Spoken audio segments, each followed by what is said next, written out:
കൊണ്ട് പറയണം, എന്നെ മേടിച്ചവൻ തീരുമാനിക്കും. പിശാചിനല്ല തീരുമാനം, പാരമ്പര്യത്തിനല്ല തീരുമാനം, എന്നെ ഇഷ്ടമല്ലാത്തവന്റെ കയ്യിലല്ല തീരുമാനം, എന്നോട് ശത്രുതയുള്ളവന്റെ കയ്യിലല്ല തീരുമാനം. എന്നെ വിലയ്ക്ക് വാങ്ങിയവനാണ്. എന്നെ എന്താക്കണമെന്ന് അവൻ തീരുമാനിക്കും. എന്നെ എവിടെ എത്തിക്കണമെന്ന് അവൻ തീരുമാനിക്കും. എന്നെ ഏത് നിലയിൽ ഉയർത്തണമെന്ന് അവൻ തീരുമാനിക്കും. എന്നെ എങ്ങനെ മാനിക്കണമെന്ന് എന്നെ വിലയ്ക്ക് വാങ്ങിയവൻ തീരുമാനിക്കും.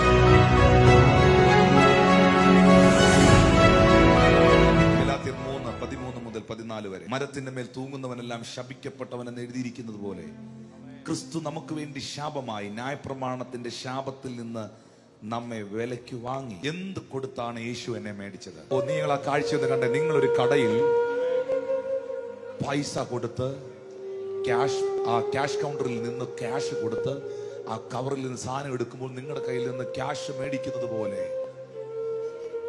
നിങ്ങളെ രക്ഷിക്കാൻ രക്തത്തിൽ കുളിച്ചു നിൽക്കുന്ന കർത്താവിനെ ഒന്ന് നോക്കി. നിങ്ങൾക്ക് വേണ്ടി അവൻ കൊടുത്ത പ്രൈസ്, നിങ്ങൾക്ക് വേണ്ടി അവൻ കൊടുത്ത വില അവന്റെ ജീവനാണ്. നിങ്ങൾ ചോദിക്കുകയാണ്, ടിനു പാസ്റ്ററെ, നിങ്ങൾ എന്താണ് കർത്താവിനെ ഇത്രയും ജീവന് തുല്യം സ്നേഹിക്കുന്നത്?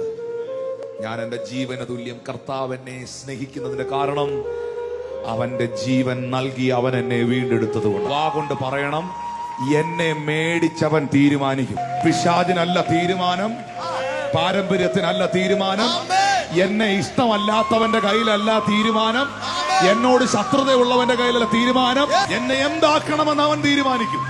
എന്നെ എവിടെ എത്തിക്കണമെന്ന് അവൻ തീരുമാനിക്കും.